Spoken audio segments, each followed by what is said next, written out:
Hello fellow gamers and welcome back to another episode of Gem or Junk. I'm the Barkman Hobo and anime. Anime is a hugely popular source of media in the United States. You've got Dragon Ball, you've got Yu Yu Hakusho, you've got Death Note, and Naruto to mention just a few. And, well, it's not really my cup of tea. So, why the heck bring it up, you ask? Well, it's simple. Today's game is heavily inspired by anime. Today, we're looking at Oni on the PS2 to see if it's a hidden gem or total junk. Let's find out which one on Gem or Junk. Oni was developed by Bungie, yeah, the guys that created Halo, and it was published by Rockstar, yeah, the guys that created Grand Theft Auto, you know, those guys. So, with the usual spiel out of the way, all of you know what that means. Once again, it's time to hobo up! The story for Oni is that Kanoko, no, not that Kanoko, is an elite member of the Tech Crimes Task Force and is working against the Syndicate. Trouble is, she's got a very uncertain past, but she must overcome these demons and stop the Syndicate from whatever they're trying to do. So, the story is kind of basic and been done to death, but I still can't feel like I've seen it somewhere before. And whatever, probably nothing. Although I will say the game does throw in some uncertainties to keep you guessing and interested until the end. Anyway, let's go look at the gameplay now. Gameplay-wise, Oni is a run and gun where Kanoko must rescue civilians, complete objectives, and defeat enemies and... Wait. Cop? Crappy past? Run and gun? Holy crap, this is a Max Payne clone. Well, maybe not. You see, Max Payne was released in July of 2001, and Oni was released in January. So Oni did it first, but Max Payne did it right. But does that mean Oni's bad? Let's find out. Controls are a bit slippery, especially in regards to jumping. It can be really hard to land on platforms, then run off those platforms and land on higher ledges.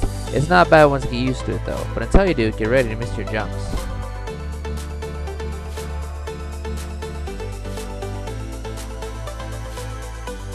Another key element to the game is hand-to-hand combat. Kanoko can punch, kick, grapple, block, and as well as perform combos. She unlocks more combos as she progresses the story. Now combat works pretty well. One thing that's a little odd though is that to block, you just stand still, but keep in mind that some attacks are too strong for you to block, so be wary of that. One cool thing is about the flashes as you punch, kind of tells how the enemy is doing. The green flash means the enemy is doing well, and the red flash means a critical hit, they're almost dead, and the blue flash means they block your attack. Another key aspect of the game is gunplay. Kanoko can only hold one gun at a time, but there's quite an arsenal available to her. She's got pistols, machine guns, rocket launchers, and even futuristic weapons such as plasma cannons to mention just a few. The aiming in the game is a little odd at first, but once you get used to it, it's not so bad. And there's plenty of ammo dropped by bad guys and other weapons as well, so there's always a weapon and ammo around for you. Also often dropped by enemies is Hypo Spray, a health item. Kanoko can stock up on these, and if she uses one while she's at full health, she'll go into overpower mode, where she moves faster and hits harder. It doesn't last a long time, but it's very helpful, so try not to waste it if you're in the thick of things. Kanoko also has a dash move where she can move quickly if she needs to make haste. However, it doesn't always trigger when it's supposed to, and sometimes it triggers when you didn't want to. So when I tried to dash at times, she wouldn't, other times I didn't tell her to dash, and she did. So I think some programming there could have used a little more work, but it's not completely horrible unless it gets you killed. Oftentimes, Kanoko will come across civilians who can help her out. If you attack them though, they won't want to help you. But sometimes they'll have information or items that you'll really need in a pinch, and if you attack them, they're not going to give them to you, and this could cost you the mission. So, really, don't be a jerk to civilians if you intend to beat the game. So the gameplay does have a few kinks that should have been ironed out, but it's not horrible. Max Payne is the bigger franchise, and that showed that less is more. To be fair though, both games are very story driven to keep you going, so let's check out how the presentation goes in this one. The game hasn't aged very well, but it looks alright for a 2001 game. The intro cutscene, victory and loss screens, and loading screens are all hand-drawn anime and they look awesome. The music is alright for what it is, though you don't hear it very often. It's like a future techno beat that does pump you up.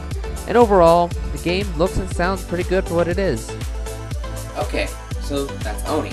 How does it stack up? Let's find out. So, how does it play? It's a little slippery and does take a bit of getting used to. It should have had a little more time development, I think. It's not awful when you get a feel for it. The gunplay and combat can be pretty fun. How does it look? The anime styling is a very nice touch, and I feel it really suits the game very well. And the music, what little there is, does pump you up, so we're going to call this one a gem. Not a polished gem. The flaws it has hold it back from that, but still a gem all the same. So So, that ends another episode of Gem or Junk. Thank you for watching. If you liked it, please like, comment, and subscribe. See you guys next time on the next episode of Gem or Junk. Hobo out!